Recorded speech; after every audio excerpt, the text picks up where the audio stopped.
3 tahapan yang sedang berlangsung dan 1 tahapan yang sudah selesai. Tahapan yang sudah selesai yaitu penetapan partai politik ya Pak ya. Terus tahap teman-teman verifikator itu boleh jadi ketika dia datang di desa itu dia langsung meminta LO-nya untuk mengumpulkan dukungan bakal calon itu di satu tempat atau tempat tertentu misalnya yang disepakati bersama.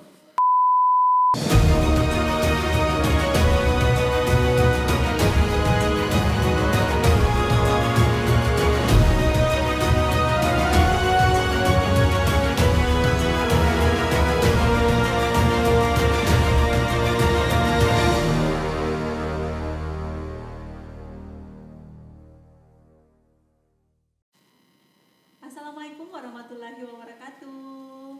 Apa kabar teman pemilih yang ada di rumah? Semoga hari ini kita bahagia semuanya. Kembali lagi berjumpa dengan saya Sherly, host RPP Podcast KPU Provinsi Sulawesi Tengah. Nah, teman-teman, sebelum kita lanjut, bagi teman-teman yang apalagi kalau ada PPK, PPS Provinsi Sulawesi Tengah yang nonton, silahkan sebelumnya langsung subscribe, terus komen di bawah ini. Nah, kita akan mengangkat tema terkait 1 tahun menuju pemilu 2024. Saat ini Februari 2023 dan Februari 2024 adalah hari di mana kita akan melakukan voting day atau pemilu. Nah, sekarang kita akan membahas terkait dengan tahun ini, khusus tahun ini. Kira-kira apa saja tahapan yang sedang berjalan, kesibukan KPU dalam melaksanakan pemilu apa saja, dan untuk membahas itu kita akan menghadirkan seorang yang tentunya hari ini sangat spesial. Di bulan Februari adalah bulan yang spesial bagi beliau, narasumber kita pada hari ini, karena bulan ini adalah hari di mana beliau juga melaksanakan ulang tahun. Sebentar kita juga akan silakan teman-teman yang teman pemilih mengucapkan selamat ulang tahun di kolom komentar. Nanti kita minta narasumber untuk menonton ulang semua tayangannya. Nah, podcast kali ini kita sudah masuk, alhamdulillah sudah masuk ke episode ke-14.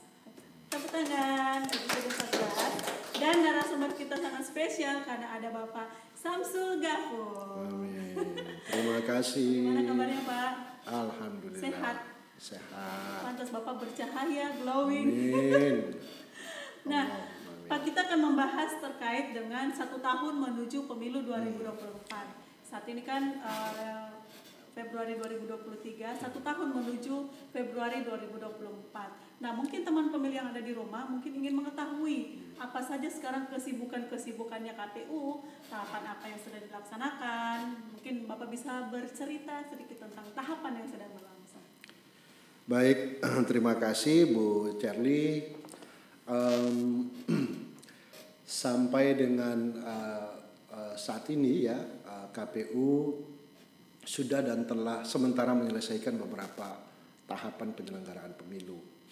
Yang pertama tentunya ingin saya sampaikan bahwa terhitung sejak 14 Desember 2022 KPU telah menyelesaikan 1 tahapan, yaitu tahapan pendaftaran dan penetapan partai politik peserta pemilu. Nah, saya kira semua ya publik sudah mengetahui bahwa ada beberapa partai politik yang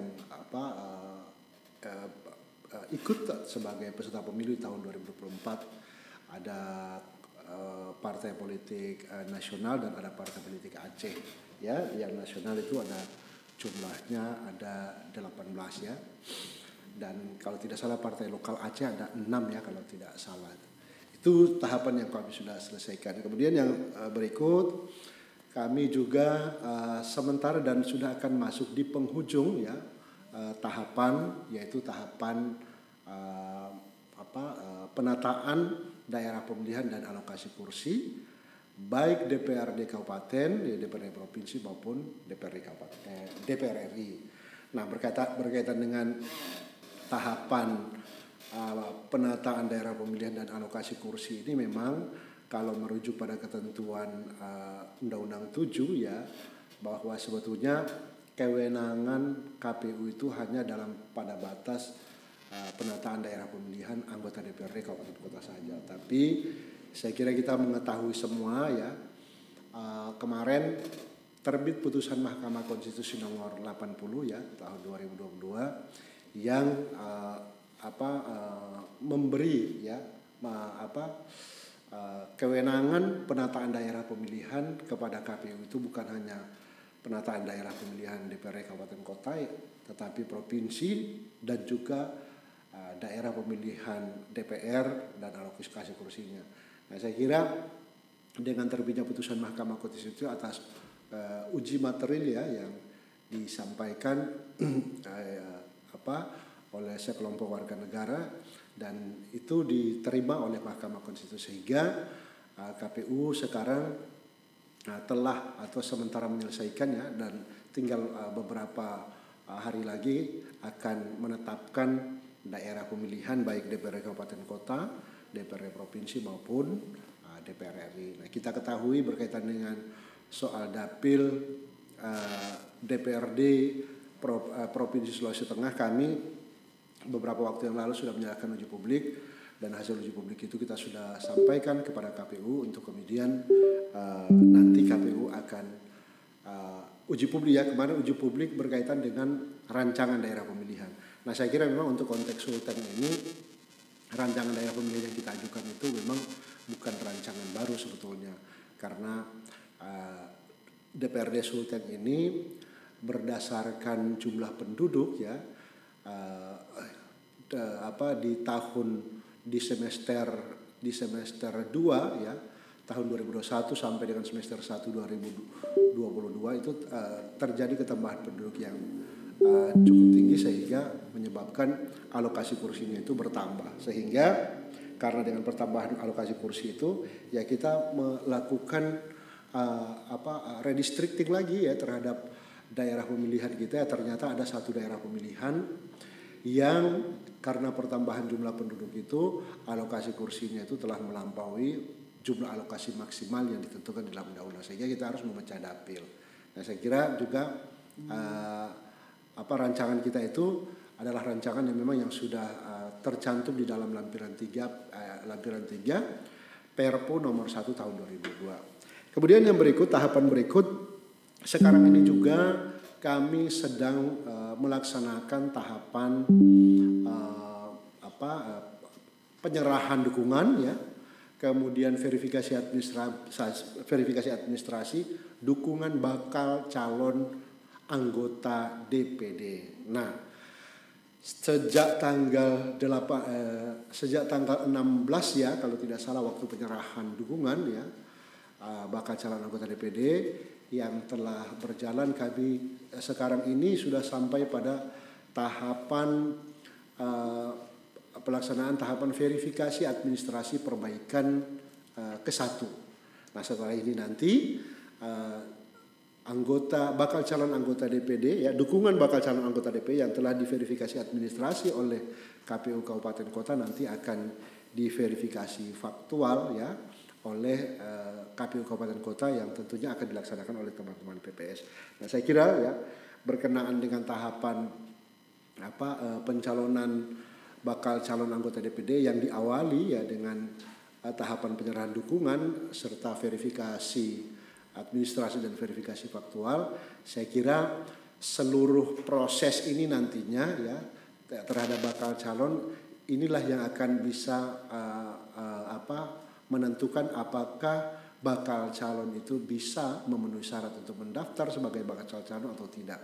Karena persyaratan dukungan ini ya kalau boleh saya katakan menjadi syarat pencalonannya bakal calon DPD. Jadi artinya bakal calon DPD mau daftar itu persyaratannya harus ada minimum jumlah dukungan yang sudah ditentukan berdasarkan undang-undang ya. Untuk kita konteks Sulawesi Tengah itu minimal 2.000 dan minimal juga tersebar di 50% jumlah kabupaten kota yang ada di Sulawesi Tengah ya. Kalau kita hitung 50% berdasarkan hitung-hitungannya itu ada 7 kabupaten kota. Jadi ini yang harus dipenuhi dulu oleh semua bakal calon ya dalam tahapan penyerahan dukungan ini sampai pada kemudian kami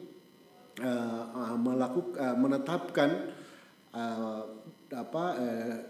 dukungan bakal calon itu apakah memang terpenuhi syarat minimum dan sebarangnya atau tidak. Sehingga kalau dia terpenuhi berarti bakal calonnya nanti bisa daftar nanti di 1 Mei nanti. Ya kalau dia tidak terpenuhi syarat minimumnya berarti tidak bisa daftar.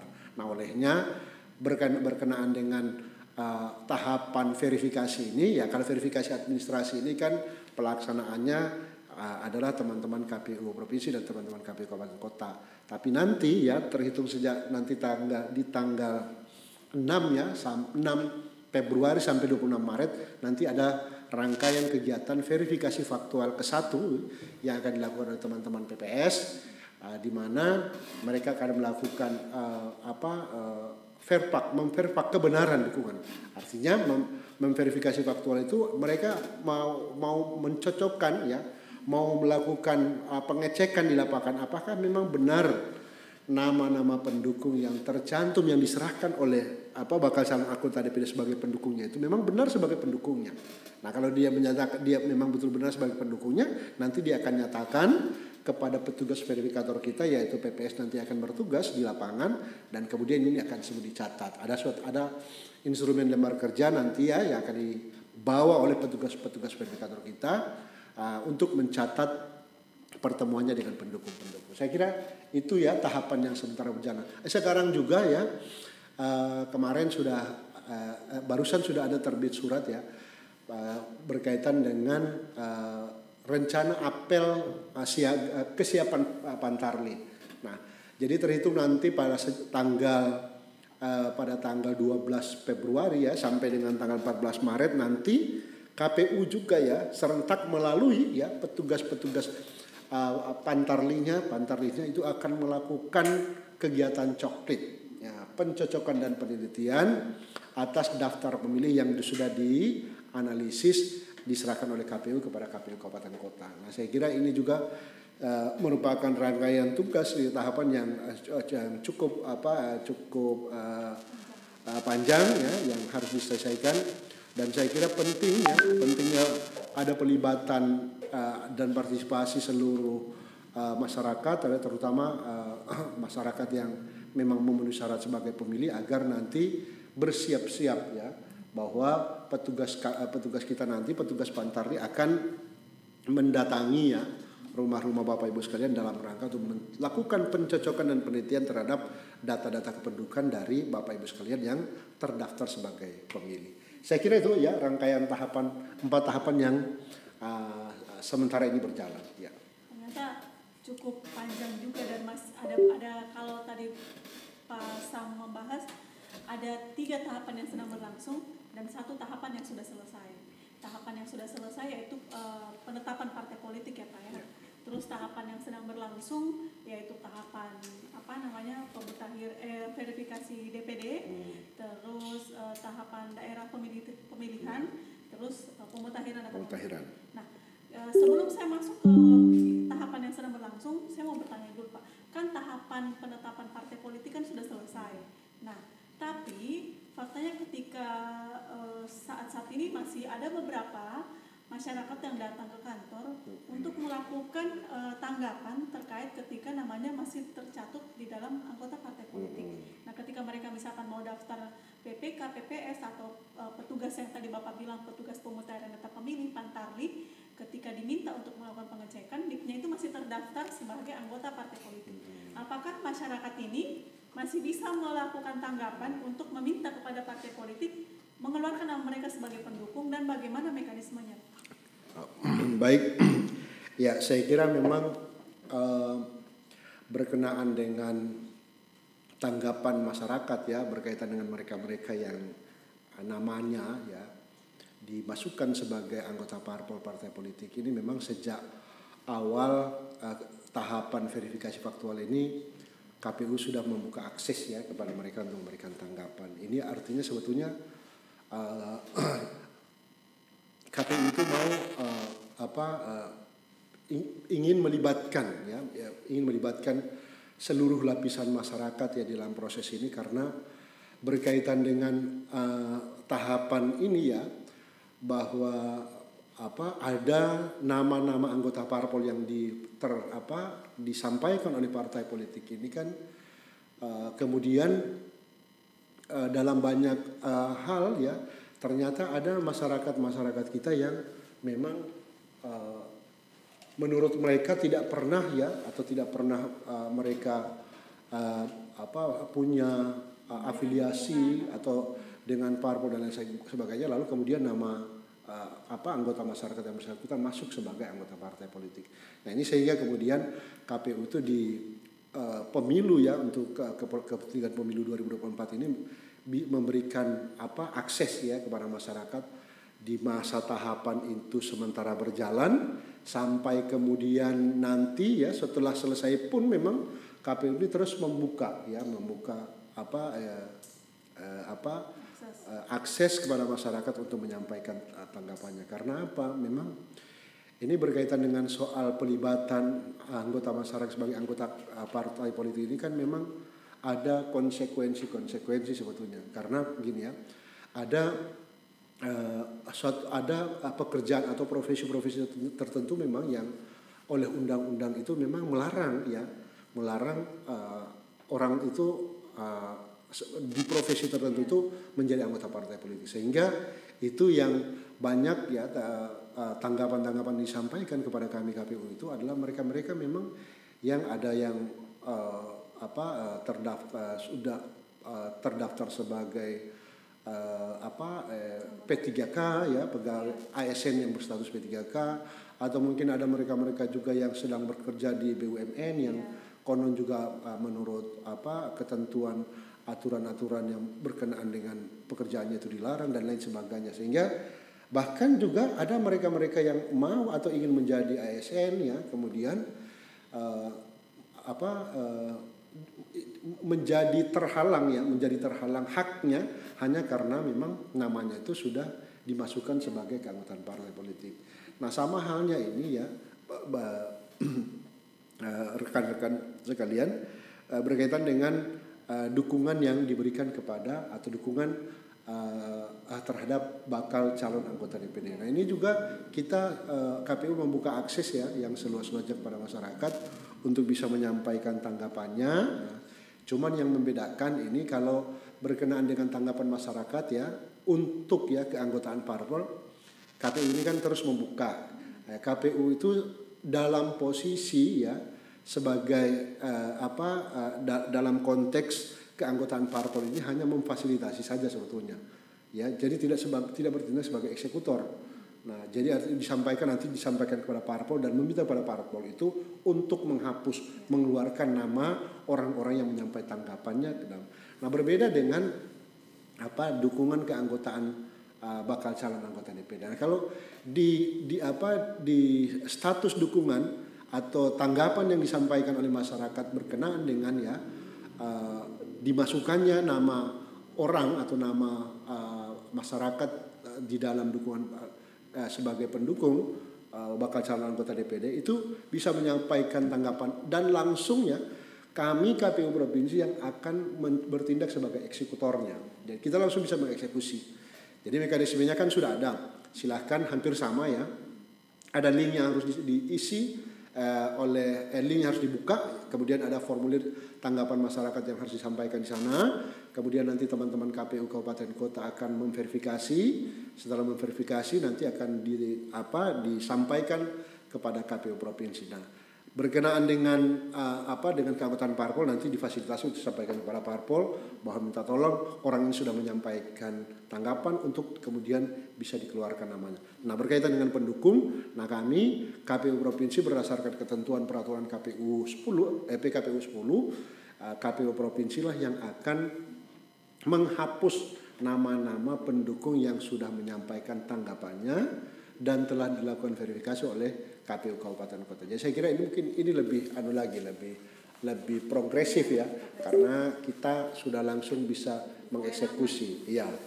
Nah, karena ya sebenarnya kita berharap juga parpol juga begitu. Karena apa? Sepanjang orang yang bersangkutan sudah menyatakan keberatan, ya tidak perlu lagi. Karena apa? Ini kan berkaitan dengan soal keberlangsungan hidup daripada keberlangsungan profesi dari anggota-anggota masyarakat yang dicatut namanya. Karena kasihan kalau misalnya KPU sudah sampaikan lalu kemudian parpolnya tidak menghapus ya nama masih ada. Karena gini, SIPOL ya, sistem informasi partai politik kita ini ya, untuk pemilu 2004 SIPOL kita ini kan terus berkelanjutan.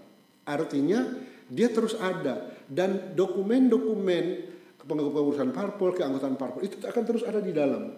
Jadi kalau sampai kapan dia tidak akan menghapus, berarti nama-nama itu, nama-nama orang yang sudah menyampaikan akan tetap ada, dan tentu ini akan bisa menghalang ya, akan bisa menghalang hak seseorang mendapatkan hak hanya karena keterdaftaran dia sebagai anggota partai politik. Ya. Betul Pak, karena masyarakat juga sebenarnya baru mengetahui ketika misalkan mau mendaftar sebagai penyelenggara ad hoc, PPK, PPS maupun Fatali atau P3K yang syaratnya adalah tidak menjadi anggota partai politik, baru kemudian melakukan pengecekan namanya di dalam aplikasi info pemilu.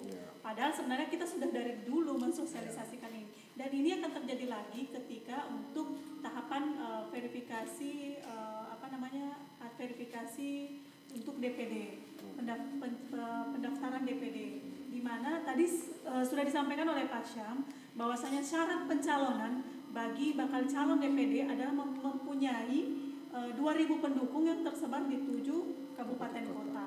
Nah, jangan sampai nama teman pemilih yang mau daftar CPNS misalkan, mau misalkan daftar penyelenggara ad hoc nantinya, atau mau mendaftar BUMN, ternyata sudah terdaftar sebagai pendukung. Nah, silakan cek. Nanti untuk mengecek silakan follow Instagram KPU Provinsi Banten untuk mengetahui informasi-informasinya. Nah, ketika kita sudah masuk di tahapan verifikasi yang sudah Bapak katakan tadi, verifikasi administrasi perbaikan.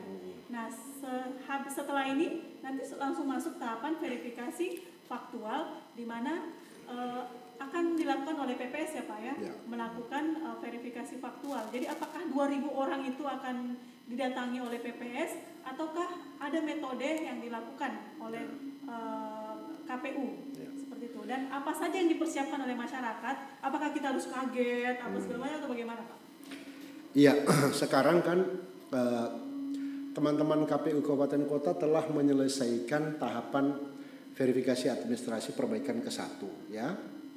Jadi setelah itu nanti kita akan merekap ya dukungan bakal calon yang disampaikan oleh teman-teman KPU Kabupaten Kota.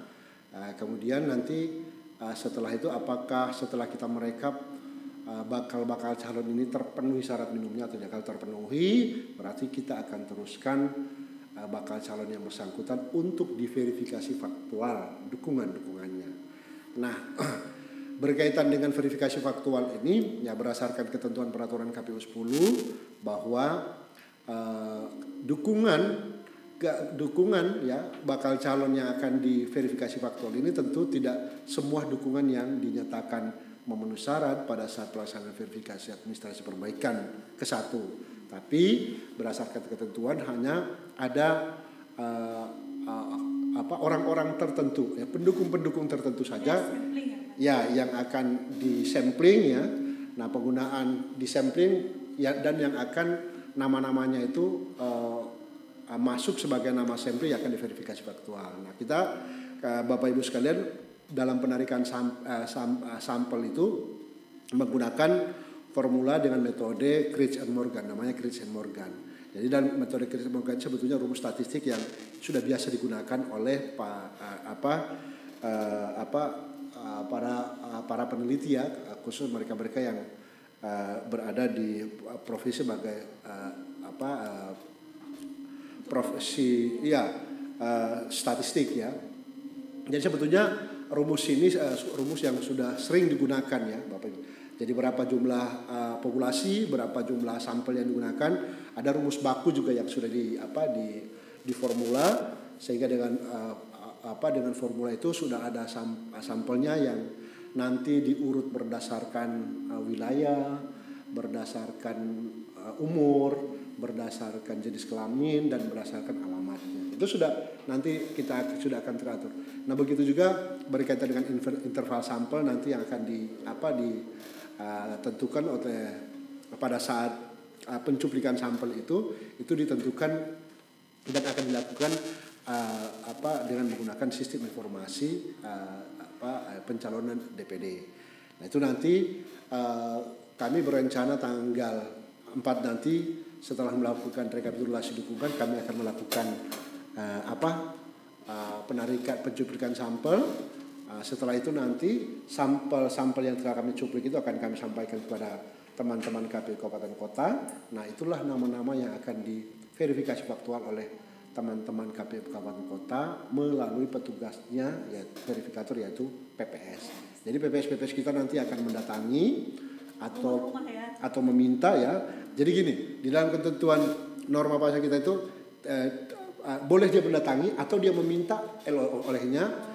Ya melalui dalam forum Posket ini dia sekiranya bakal calon yang menonton atau ada para LO yang menonton, ya kami sangat berharap ya peran serta dan fasilitasi dari liaison officer itu di setiap kabupaten kota dalam rentang waktu pelaksanaan verifikasi faktual itu ya di tanggal 6 sampai 26 agar aktif ya. Aktif karena apa? Nanti teman-teman verifikator itu boleh jadi ketika dia datang di desa itu dia langsung meminta LO-nya untuk mengumpulkan dukungan bakal calon itu di satu tempat atau tempat tertentu misalnya yang disepakati bersama. Saya kira itu. 4 Februari sampai 6 sampai 26. 6 sampai 26 Februari. Jadi diminta kepada teman pemilih khususnya bagi petugas penghubung atau LO para bakal calon yang nantinya harus proaktif dalam hal bagaimana mengumpulkan nanti sampling. Jadi teman-teman di tanggal 4 sampai 26 Februari nanti akan ada teman-teman PPS, mungkin ada juga KPU provinsi maupun kabupaten kota yang menemani PPS yang kemudian datang ke rumah-rumah teman pemilih untuk menanyakan apakah betul teman pemilih itu sebagai pendukung bakal calon, masyarakat sebagai pendukung bakal calon atau tidak, seperti itu. Jadi tidak perlu khawatir kalau misalkan nanti ada rame-rame yang datang ke rumah karena mungkin ada teman PPS, ada mungkin tim monitoring dari KPU Kabupaten Kota, KPU Provinsi maupun Bawaslu dan Panwaslu ya Pak ya. Jadi mungkin bisa saja datang ke rumah. Jadi jangan khawatir kalau kita misalkan datang karena hanya untuk mengklarifikasi apakah benar saudara itu sebagai pendukung, masyarakat sebagai pendukung bakal calon atau tidak. Karena hal ini sebagai salah satu tahapan untuk bagaimana seseorang bakal calon memenuhi persyaratan persyaratan ya Pak, syarat pencalonannya. Karena kalau partai politik kan harus memiliki kepengurusan, kalau DPD harus memiliki dukungan. Nah, seperti itu untuk tahapan pencalonan DPD. Kalau sudah nanti ditetapkan memenuhi 2000 baru bisa menjadi calon ya Pak ya, memenuhi syarat pencalonan lagi. Nah, sekarang kita tadi singgung sedikit soal dapil sebelum kita berakhir. Apakah daerah pemilihan ini yang sudah Bapak istilahnya uji publik, apakah sama dengan dapil sebelumnya? Sebelumnya kan kita ada 6 dapil untuk DPRD provinsi, apakah tetap masih sama? Terus apakah jumlah anggota DPRD provinsinya masih sama sebanyak 45 orang? Pak, bagaimana? Ya, jadi sedikit dulu ya, saya ingin menyampaikan berkaitan dengan tahapan penataan daerah pemilihan. Saya ingin menyampaikan bahwa sebetulnya urgensi penataan daerah pemilihan itu dilakukan atas 3 hal, beralasan atas 3 hal ya. Yang pertama alasan karena pertambahan jumlah penduduk, kemudian yang kedua adanya bencana alam ya, kemudian yang ketiga apa lagi ya? Nah, saya lupa yang ketiga. Itu ada 3 hal ya. Tapi yang paling sering ya menyebabkan daerah pemilihan memang harus ditata itu memang karena adanya perkembangan atau pertambahan jumlah penduduk. Nah, seperti kita di Sulawesi Tengah ini, khusus anggota DPRD Provinsi Sulawesi Tengah. Dan sebetulnya daerah pemilihan dan alokasi kursi DPRD kabupaten kota juga memang kemarin ada yang mengalami pergeseran. Jadi sekalipun ya masih bertahan dengan dapil 2019, tapi ada alokasi kursi ya di dapil-dapil tertentu itu yang harus bertambah dan berkurang. Itu disebabkan karena memang pertambahan jumlah penduduk. Nah, sama halnya dengan Sulawesi Tengah. Karena Sulawesi Tengah itu untuk keperluan pemilu 2024 itu jumlah penduduk itu sudah lebih dari 3 juta, nah berdasarkan ketentuan Undang-Undang 7 pemilu, jumlah penduduk yang sudah 3 juta sampai dengan 5 juta, maka alokasi kursi itu harus 55. Itu undang-undang. Nah sehingga menjadi satu keniscayaan bahwa alokasi kursi untuk anggota DPRD Provinsi Sulteng itu memang harus 55, dari 45 menjadi 55. Itu karena ada 10 orang ya Pak? Iya, ketambahan 10 kursi. 10 kursi. Iya, 10 kursi. Nah, itu tadi yang saya sampaikan di awal. Setelah kami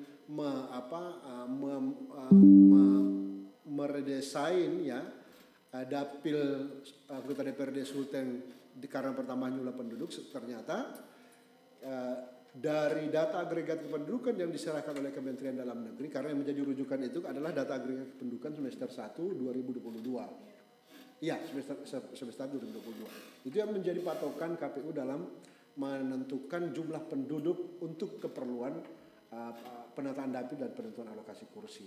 Nah, sehingga melihat perkembangan pertumbuhan jumlah penduduk di data agregat kependudukan semester 1 2022 itu bahwa terjadi ada pertumbuhan jumlah penduduk di Dapil Sulteng 5 itu memang yang sudah melampaui 13 kursi, sehingga mau tidak mau yang tadinya 6 dapil di 2019 kemudian harus menjadi 7 dapil, karena Dapil Sulteng 5 itu harus kita pecah karena alokasi kursinya itu sudah melampaui 12. Nah, sehingga kita dari yang kemarin ada 4 kabupaten Poso, Touna, Morowali Utara itu kita bagi lagi, kita mekakan jadi 2 dapil, kita pecah menjadi 2, yaitu Kabupaten Poso dan Touna menjadi 1 dapil dengan alokasi kursi 7, kemudian Morowali dan Morowali Utara menjadi 1 dapil dengan alokasi kursi 6. Jadi kalau dapil 1 apa Pak? Dapil 1 Kota Palu. Kota Palu berapa kursi? Nah, itu yang saya tidak, Kota Palu kalau tidak salah 8 ya. 8 ya. Dapil 2? Dapil 2 Parigi Motong itu 10 ya. 10 kursi. Dapil 3? Dapil 3 Toli Buol itu kalau tidak salah, ini saya ngomongin baiknya mungkin saya lebih baik saya buka datanya biar masyarakat biar masyarakat juga bisa mengetahui bahwa ya, jadi teman pemilih untuk pemilu 2024 terdapat ketambahan 10 kursi. Jadi dari 45 kursi untuk anggota DPRD 2019 menjadi 55 kursi untuk pemilu 2024. Jadi dapil yang kemarin itu ada 6 dapil, sekarang itu berubah menjadi 7 dapil. Jadi untuk presentasenya itu tadi ada dapil 1 itu Kota Palu, yaitu dia punya 8 kursi, terus dapil 7 kursi ya. Saya ulangi lagi ya, kalau dapil Sulteng 1 itu yaitu terjadi Kota Palu 7 kursi. Kemudian Parigi Motong, Sulteng 2 Parigi Motong 8 kursi. Kemudian Sulawesi Tengah Toli Buol itu 7 kursi. Kemudian Sulawesi Tengah 4 ya, yang terdiri dari Banggai Kepulauan, Banggai Laut itu 10 kursi. 10 kursi. Banggai Balut ya. Dapil 4 10 kursi. 10 kursi. Kemudian Dapil Sulteng 5 Tojo Una dengan Kabupaten Poso itu 7 kursi. Kemudian Sulawesi Tengah 6 Morowali Utara Morowali itu 6 kursi, dan terakhir Dapil Sulteng 7 Sigi dan Donggala 10 kursi. Jadi total 55 kursi. Jadi ada 7 dapil ya Pak? Jadi menjadi 7 dapil. Yang akan ditetapkan nanti. Jadi ada untuk uji publik ada 7 daerah pemilihan yang dan memang ya, saya ingin menambahkan sedikit bahwa dari komposisi Dapil Sulteng yang kami sampaikan desain rancangan ini sebetulnya dapil yang sangat proporsional, yang sangat ada kuat relevansinya dengan prinsip-prinsip dalam penataan dapil ya. Jadi kalau kita melihat itu harga kursi termasuk bias harga kursi satu dapil itu tidak terlalu jomplang, sehingga tidak ada yang merasa bahwa saya di dapil sini mahal sekali kursi saya, tidak sama dengan saya. Nah, makanya harga kursi bukan uang ya, tidak dibayar pakai uang, tapi dibayar pakai suara. Ya, saya menyampaikan bahwa ini merupakan rancangan dapil yang sangat proporsional gitu, dari 7 prinsip dalam penataan daerah pemilihan kita yang menjadi pedoman kita dalam mendesain daerah pemilihan. Mungkin terakhir Pak, kita sudah dikode-kode sama terakhir terkait dengan tahapan pemutahiran data pemilih yang sedang berlangsung, mungkin Bapak bisa menjelaskan tanggal tim Pantali atau tim pemutahiran data pemilih untuk turun ke masyarakat tanggal berapa Pak? Nah itu tadi saya sudah menyampaikan, kami berencana KPU itu akan melakukan apel kesiapan coklit ya, Pantarli itu tanggal 11, karena tanggal 12 nanti serentak di seluruh Indonesia ya. termasuk kita di Sulawesi Tengah ya. Jadi kami sangat berharap seluruh lapisan masyarakat Sulawesi Tengah bahwa mulai tanggal 12 itu akan ada berseleweran. Ini beririsan ya Bapak Ibu sekalian, para pemirsa, tahapan pemilu Pantarli ini dengan tahapan verifikasi faktual. Jadi akan ada petugas-petugas kita di desa kelurahan yang berseleweran ya Bapak Ibu sekalian dalam rangka melaksanakan kegiatan tahapan pemilu. Khusus berkaitan dengan tahapan Pantarli ini nanti mulai dari tanggal 12 sampai dengan tanggal 14 Maret mereka akan mendatangi rumah-rumah Bapak Ibu sekalian, akan mencocokkan identitas Bapak Ibu sekalian untuk memastikan bahwa Bapak Ibu sekalian terdaftar sebagai pemilih agar tidak akan kehilangan hak pada saat hari pemungutan suara. Jadi jangan khawatir teman pemilih kalau ada tim Pantarli turun ke lapangan. Nah terakhir Pak, kami mau memberikan satu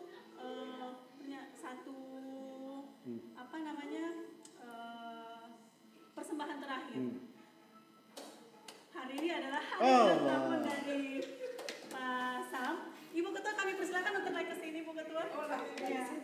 Jadi teman pemilih, hari ini adalah hari ulang tahun dari Ketua Divisi Teknis Penyelenggaraan Pemilu Pak Samsul Gafur. Ini kayak macam diatur betul.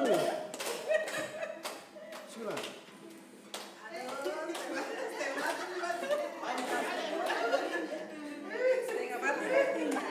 Berarti panjangnya betulin. Amin.